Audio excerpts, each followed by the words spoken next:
Assalamualaikum warahmatullahi wabarakatuh.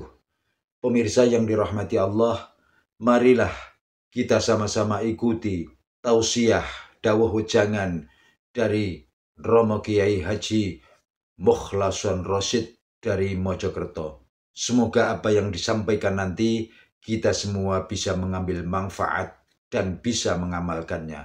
Amin amin ya rabbal alamin. Yang pertama saya ringkas, memang itu bentuk Allah memproses jenengan. Mengapa Allah harus menghadapkan hal yang seperti itu? Supaya jenengan itu bisa membedakan antara ketika hati gembul Allah dan gembul nafsu, jadinya begitu. Akhirnya sampean bisa memberikan kesimpulan. Kalau sudah tahu baik dari segi ilmu dan prakteknya, nanti ketika saat jenengan menyampaikan oleh-oleh ini kepada yang lain, mesti benar.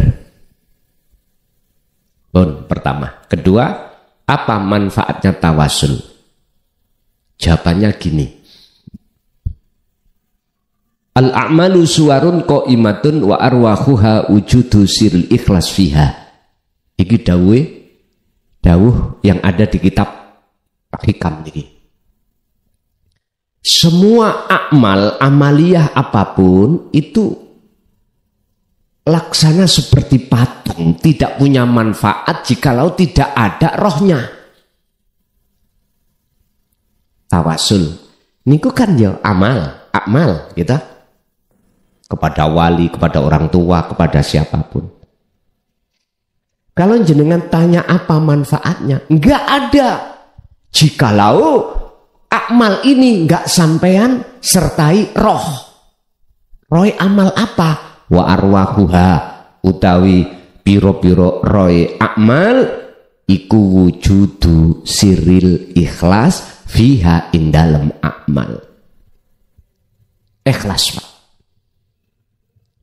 Roh amal iku ikhlas. Siri ikhlas, rahasianya ikhlas iku mana? Ketika saat jenengan gak merasa diri Anda yang melakukan, itulah ikhlas. Kok iso? Kita gak merasa kita yang melakukan. Sebab dalam diri Anda kuat.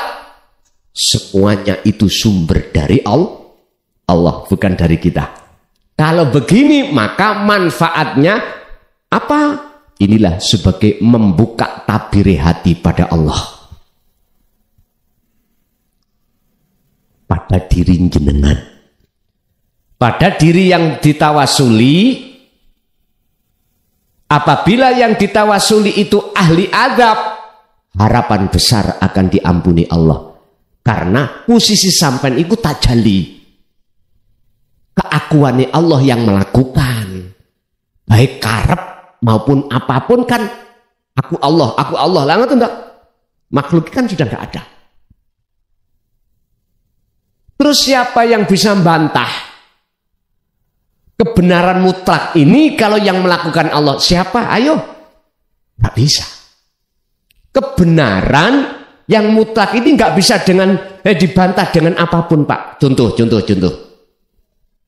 Siapapun kita, setinggi apapun ilmu kita, ketika saat dimasukkan dalam satu pakolah ini, kita manusia, jikalau tidak ada Allah, tak mungkin kita bisa berjalan. Dan atau kita manusia tidak akan bisa berjalan sendiri tanpa diperjalankan Allah. Niki kebenaran yang mutlak, siapapun nggak bisa bantah.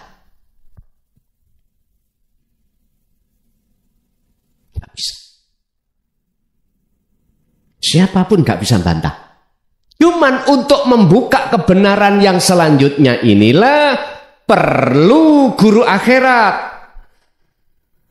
untuk membedah sir-sirnya Allah, rahasia-rahasianya ilmu tentang Allah. Makanya wajib menurut saya taklim muta'alim tentang dinut tauhid itu di tengah-tengah masyarakat wajib kalau miturut saya. Kalau miturut orang lain, umpama gak wajib, aku gak oleh nyalahno lho, Pak. Ini menurut saya wajib. Supaya pertama memahami ilmu, kemudian laku dengan tujuan membuka tabir kepalsuan itu tadi. Siapa guru akhirat ini? Tinggal memandang. Kalau jenengan memandang prosesnya pertama makhluk, beliau para masyayikh yang khusus didik jenengan dalan ke Allah. Ilmu batiniyah bukan ilmu dohiriyah. Orang Jawa mengatakan ilmu sejati. Sejati ini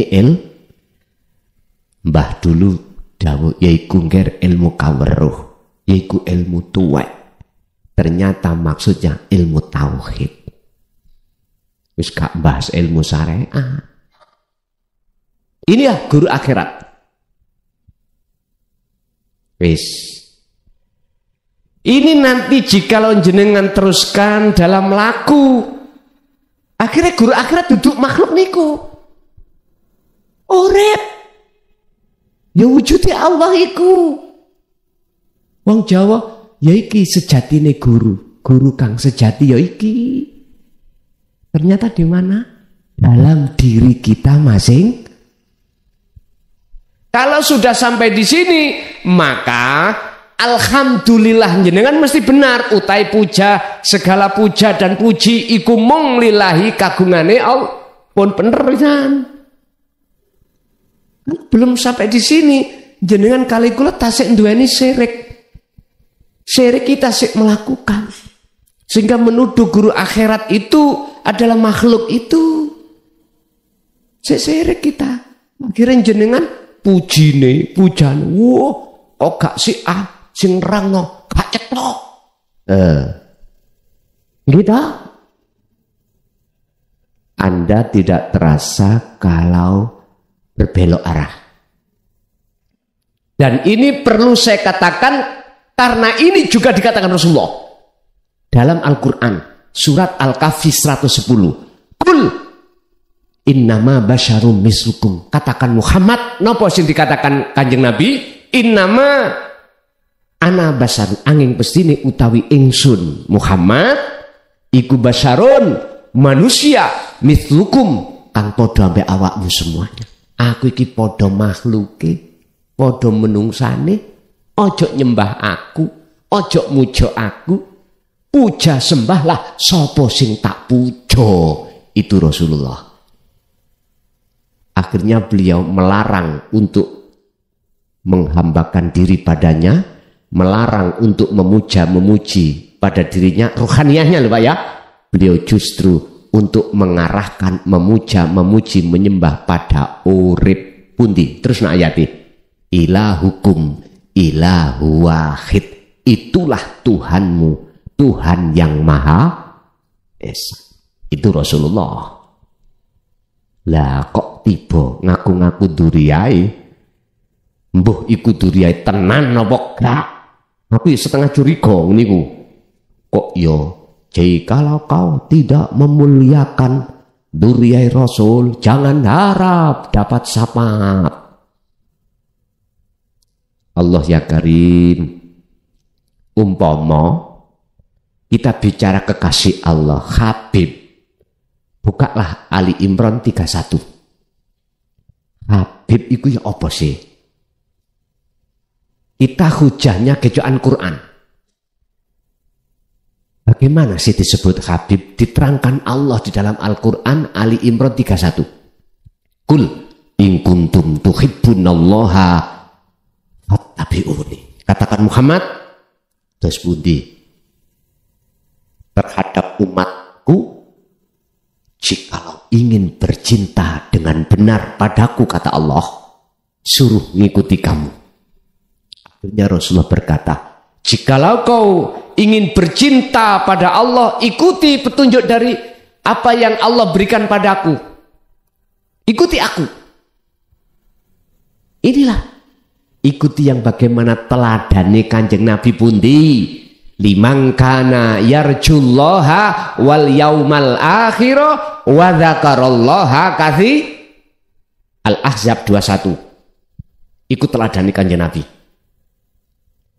Liman kedue wong kana kang ana sapa man iku yarju ana arep keinginan Allah bertemu Allah rahmat.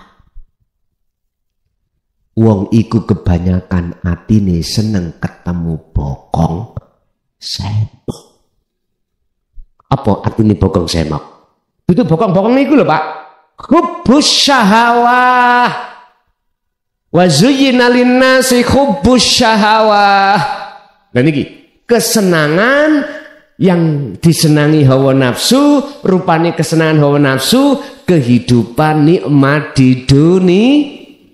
Minan nisa wal banin wal qanatiril muqantara, garwa anak donya brana sandang pangan papan mewah, ya iki sing kebanyakan hati manusia suka bertemu kuwi.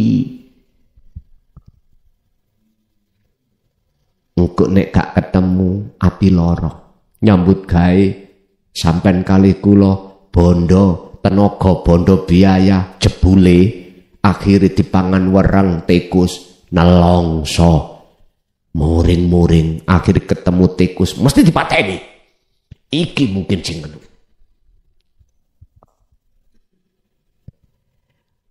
Angel Pak, tapi gampang, tergantung jenengan. Paham ya? Jadi itulah, jadi guru akhirat hakikatnya adalah Allah Subhanahu. Nah, lanjut. Assalamualaikum warahmatullahi wabarakatuh. Alhamdulillah, kula saking Mojokerto Bapak Muhtarom. Niki kula badhe nyuwun penjelasan mengenai bahwa nafsu niku sangat lembut. Ananging pertanyaan kula tasik kula hubungaken kalian qadar wa syarrihi khairihi wa syarrihi min Allah. Kalau kita sambungkan dengan ma'asobaka min hasanatin fa min Allah dan ma'asobaka min sayyiatin fa min nafsik, niku pripun carane nata nggih. Niku teng takholi tajalinipun pripun kula dereng paham. Nggih. Sekaligus pertanyaan niku menyambung, kalau seorang salik berbuat zalim, zalimnya itu baik sesama manusia maupun pada Allah, karena sudah merasa salik, berbuat zalim, tidak merasa zalim. Dan ini bagaimana cara membedakan bahwa ini zalim ini dari Allah, apakah zalim itu dari hawa nafsu? Karena nafsu sangat lembut sekali, jadi kita nggak bisa membedakan. Aku serang salik paman ini, oh nggak apa-apa lah, itu zalim pada Allah, merasa nggak apa-apa. Padahal itu sudah terjerumus oleh nafsu yang halus. Makaten matur suwun. Assalamualaikum warahmatullahi wabarakatuh. Waalaikumsalam warahmatullahi wabarakatuh. Antara khairihi wa syarihi minallah, bisyari wal khairi minallah, dengan ayat yang mana jikalau baik itu datangnya dari Allah, jikalau jelek itu dari nafsumu sendiri, wali nafsik. Itu bagaimana? Ini memang kayaknya tabrakan Pak ya. Dua ayat ini wahyu Allah kelihatan tabrakan.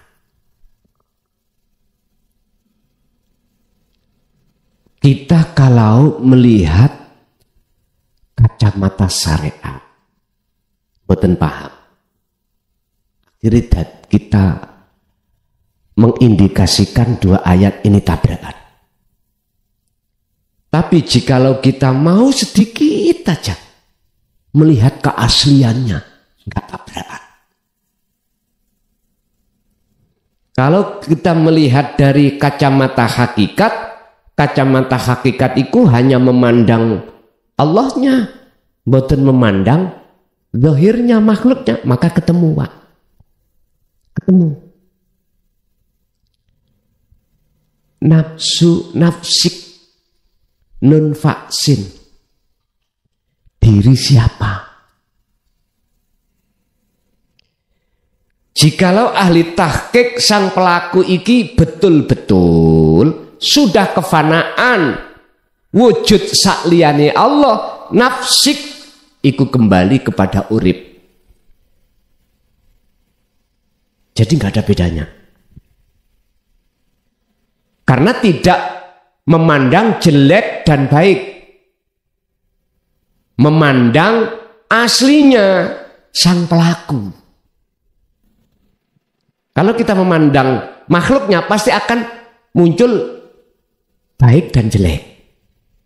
Tapi jenengan kalau memandang hidupnya, kalimat jelek dan baik itu mboten muncul.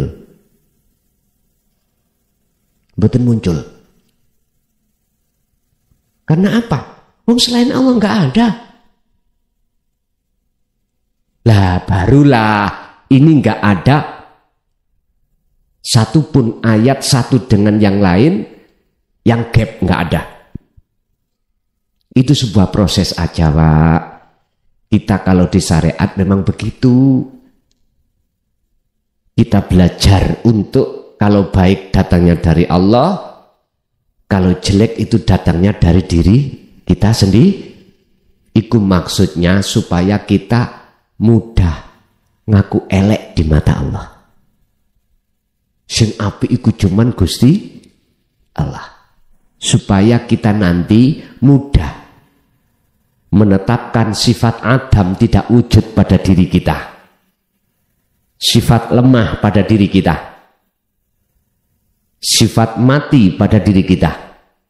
Sementara kebalikan dari sifat wajib kita itu menjadi sifat Allah. Arahnya ke situ aslinya.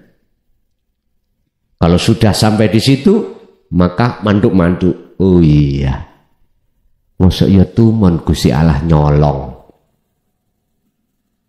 Mosok ya tumon Gusti Allah itu berbuat jelek. Ternyata Pak, semuanya klebu sifat wenang jaisnya Allah. Pun satu. Berarti kita harus bertajali Pak. Duduknya ditajali baru connect. Dua ayat ini enggak tabrakan. Terus yang kedua apa tadi?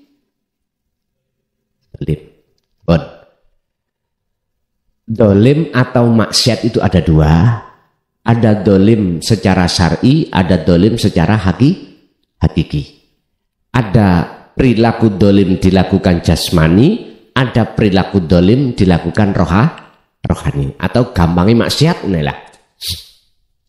Kalau maksiat jasmani udah maklum di dalam hukum syariat, nggak usah saya urai. Tapi maksiat ruh adalah kita lalai dari Allah. Berarti kita di zona keluar dari ahad. Lah, berkenaan dengan si salik untuk menandai dolim iku gak dolim bagaimana? Tinggal dolim pundi. Ada Pak, si salik ahli makrifat iku dohiri ahli maksiat. Mohon maaf ya, ini belum bisa diterima oleh orang syariat. Tapi tidak maksiat dia. Secara ruhaniah dia tidak ada. Kan dia duduk di tajalli. Cuman pertanyaannya, betul nggak hatinya si salik tadi duduk di tajal? Itu jawabannya pada diri kita masing-masing. Contoh. Bulan ini sobo lokalisasi. Betulkah? rasa sing muncul dalam hati saya itu akunya Allah?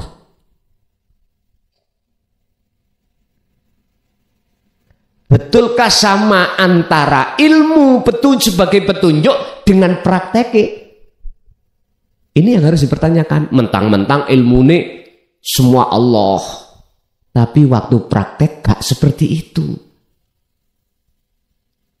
Iki dolim kuadrat nek niki tambahan. Mohon maaf loh nggih.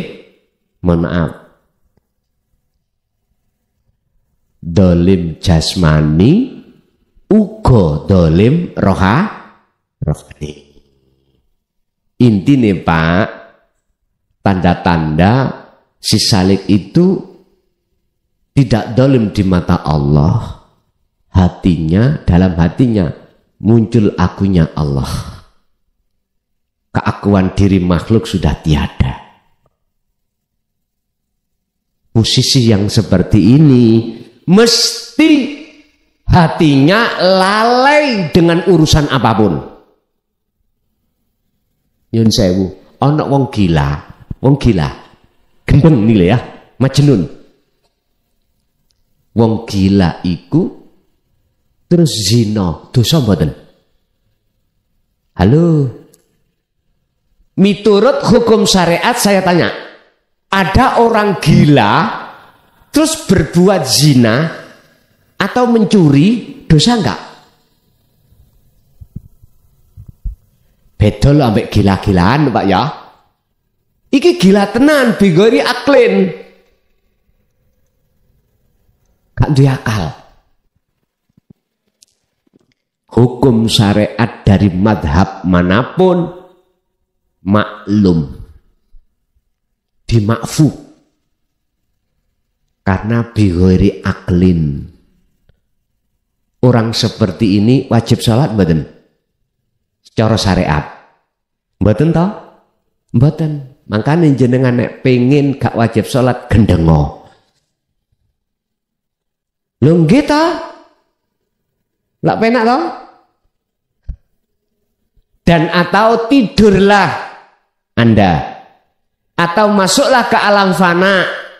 Udah jenengan ini nanti apa kata Allah? Secara jasmaniah Allah yang memperjalankan. Jadi dia tidak terhukumi. Lu fana ya Pak? Jadab ya Pak? Majedub. Gak bisa dihukumi. Sederhana. Jenengan gendeng Allah itu berapa detik, berapa menit, berapa jam. Itu urusan Allah. Jenengan hanya memegang setelah beat ini birriyadoti wal adhkar. Titik. Satu kali Bapak belum tak entas ini Bapak dulu, tinggal satu Bapak. Ada satu Bapak, ada yang tanya ngajung, belakang nih kok.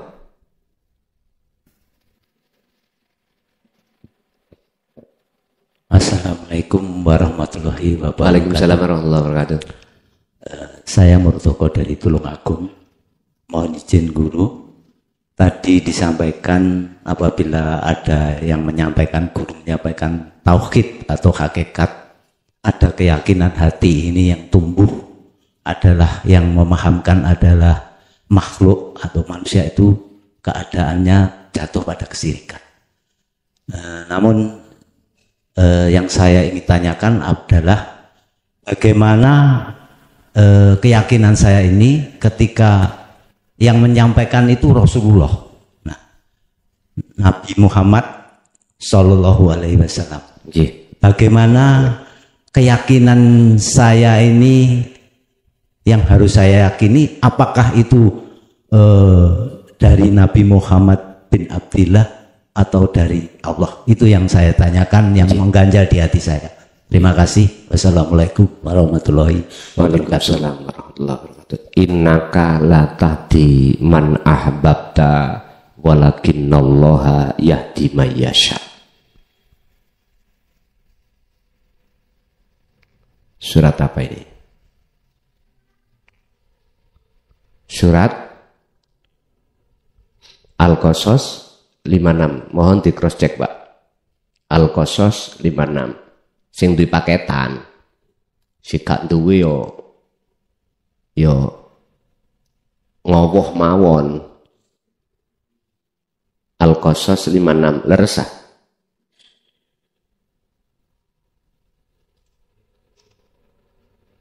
Betul? Oke. Dari sebuah pertanyaan tentang yang memberikan petunjuk, yang memejang atau memahamkan tentang masalah dinul haq, apakah kita imannya pada Rasulullah Muhammad ibnu Abdillah, apakah pada Allah? Sebelum saya jawab, saya tanya dulu. Rasulullah Muhammad ibnu Abdillah itu makhluk napa khalik? Oke, makhluk. Oke. Kalau jenengan sudah yakin kalau Muhammad ibnu Abdillah itu makhluk, maka lihatlah ayat di situ. Al-Qasas 56. Innaka sak temene sira Muhammad. Ini Allah dawuh. Inna iki gak main-main, Mbak. Sesungguhnya. Nah, ngono lah. Dadi iki masalah yang tidak main-main. Iku la tahdi, ora bakal bisa aweh petunjuk hidayah sira Muhammad man terhadap orang man ing wong ahbabta, sekalipun orang dekatmu Muhammad. Siapa? Ahli bait. Siapa lagi? Sahabat yang pernah atau yang menangi zamannya. Itu orang dekat. Sesungguhnya kaum Muhammad itu tidak bisa memberikan petunjuk terhadap orang sekalipun itu orang dekatmu yang kau cintai. Nggak iso. Karena Muhammad iki makhluk, sifatnya makhluk, la haula wala quwata. Nah terus siapa? Walakinnallaha, lan tetapi ini utawi Allah iku yahdi kang bisa aweh petunjuk sapa Allah man ing wong yasha'u kang ngersakake sapa Allah iman. Allah yang mana yang dimaksud? Niki lho Pak, sing gak gelem duduh no. Akhirnya kabeh kebingungan. Iman kita akan bengkok akhirnya terhadap makhluk. Tidak mau menjelaskan tentang ayat walakinnallaha, Allah yang mana, gak dijelaskan. Iki lo akhirnya korban iman sampai nang ati ini, umat ini akhirnya terhadap makhluk.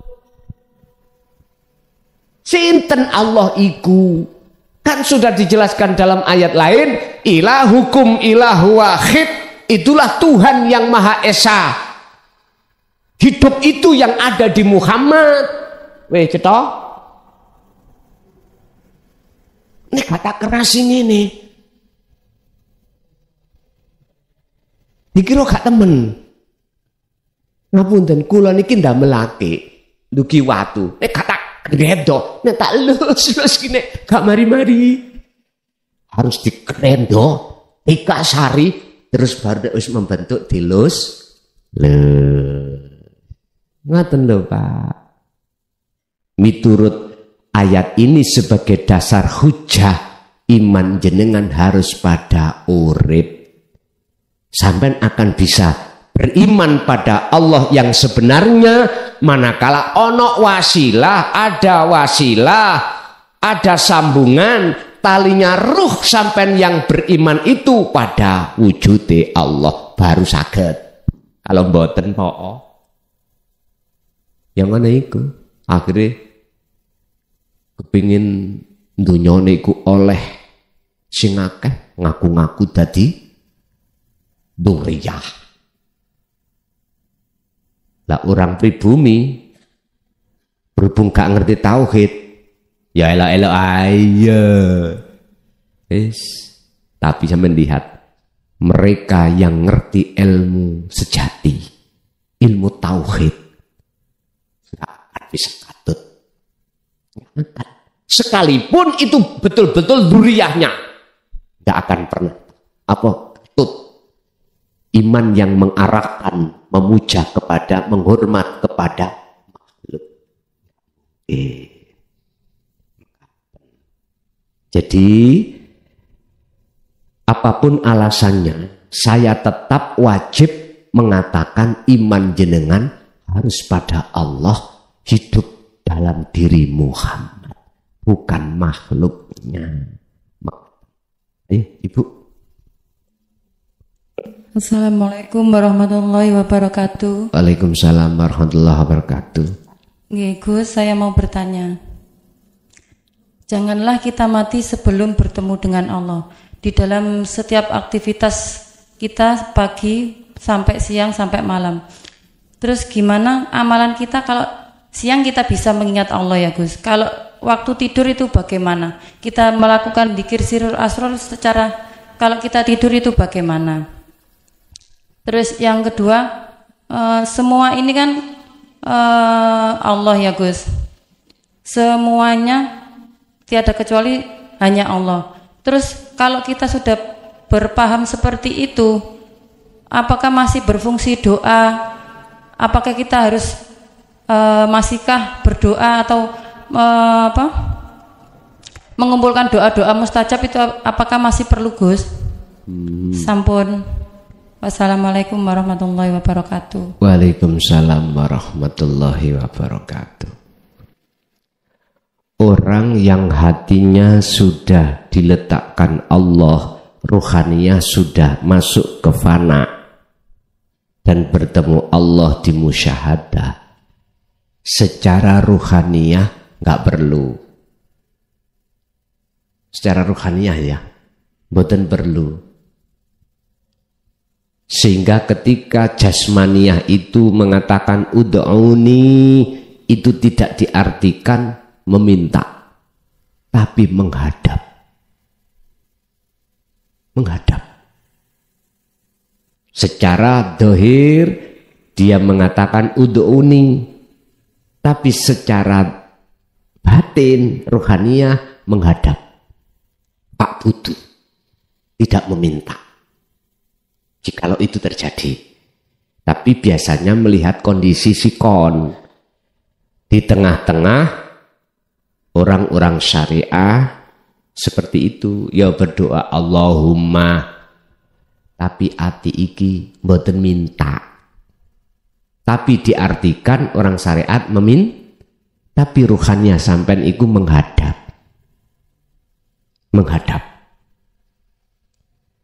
Jikalau sikonnya tidak seperti itu, dia nggak pernah minta.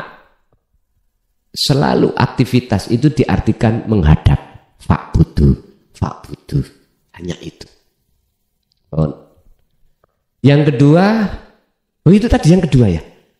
Yang pertama tadi apa?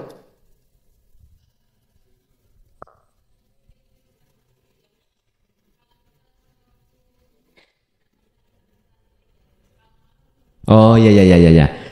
Bagaimana ketika tidur? Kalau tidak tidur itu kan sudah lumrah toh? Bisa. Terus tidur bagaimana? Lah nafas niku. Takutnya nanti waktu kalau kita mau ya seumpama mati ya Gus. Kita waktu keadaan lupa sama Allah begitu Gus. Ngeten Bu, ngene. Nggih. Wong nek biasa mesuh akhirnya latah. Mesti mesok iku muncul. Tapi nek hati seseorang biasa ingat pada Allah, suatu saat apapun dan kondisi apapun mesti latah ya itu. Ngerti latah ya? Kebiasaan. Walaupun jenengan tidur tidak ingat, tetap ikut dzikir. Tandanya mana? Napas sampai masih keluar masuk. Terus kalau mati, nah itu napasnya gak keluar toh. Loh niki lho Pak, sing namanya mutlak bebas.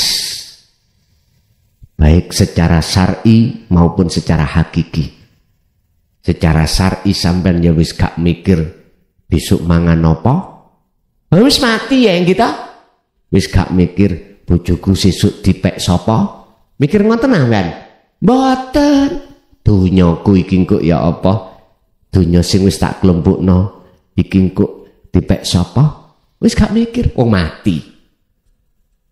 Mati udah. Secara syar'i, secara hakiki berhubung jenengan iki tadi tergolong ahli syuhud. Ya niki lho Pak, notoke nikmat ya kaya ngono kuwi. Mula sangka kuwi mutu qoblal maut, matilah kau sebelum mati syariat datang. Caranya fa'buduh. Nih, lanjut. Ibunya ada 2 lagi. Enggak ada? Hah? Ada, monggo. Ada enggak? Nek gak ono tak bonusno, bapak sing wingking mau. Satu kali bapak. Bapak nih kok wingking mau sing ngajung. Kasih itu.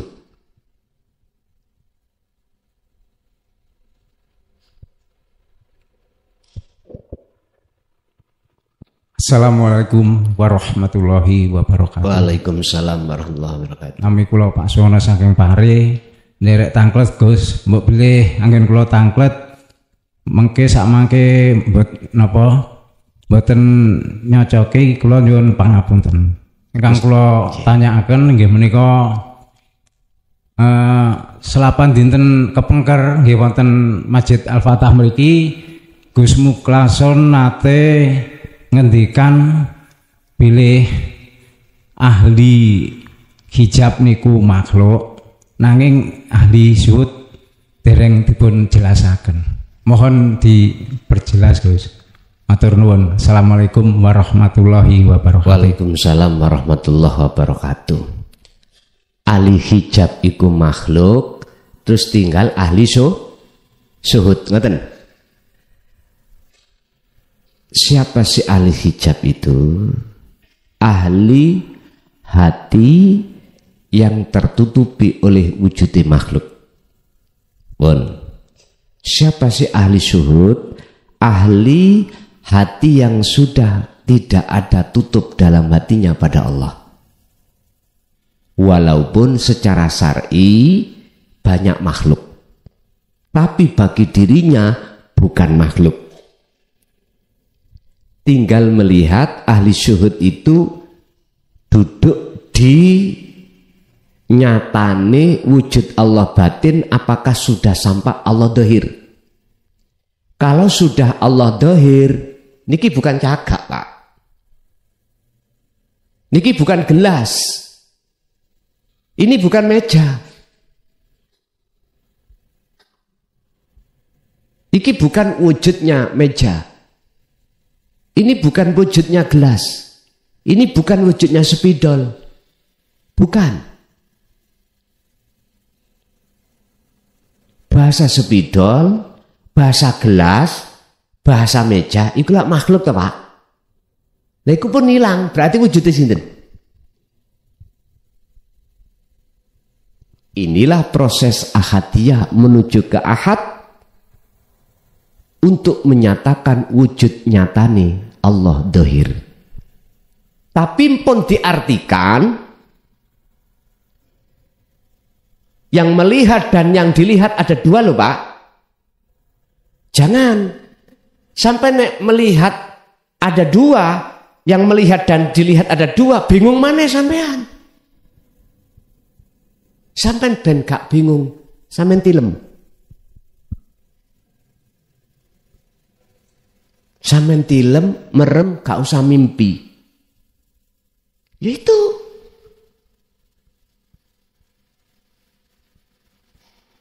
Atau matilah sesaat. Entah 1 menit, atau 1 jam, atau 5 detik, matilah. Baru ning gunung kok paham maksudnya ini bukan wujudnya spidol. Cocot muson tak tak rasak-rasakno kuwi kok Siti Jenar ae.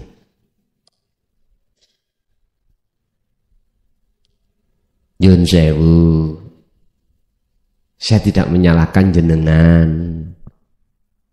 yang berargumentasi nyalahke makalah ini tadi. Tak maklumi. Udahlah jenengan mengkene turu gak mimpi baru ro jawabane. Nek jenengan sik mimpi, sik ono aran. Oh ketemu iki, ketemu itu, masih ada aran. Nek sampeyan wis gak mimpi, terus bangun tak takoki ngipi apa? Embuh ya. Lah ngoten nggih. Agak eling aku. Kaya iya gak mimpi. Embuh kok ya wis. Itu. Al-Fatihah. Pemirsa yang dirahmati Allah, demikian tadi tausiah dari Romo Kiai Haji Mukhlason Rasyid, pengasuh Pondok Pesantren Jaya Baru dari Bangsal Mojokerto. Semoga apa yang disampaikan tadi kita semua bisa mengamalkannya. Amin, amin, ya Rabbal Alamin.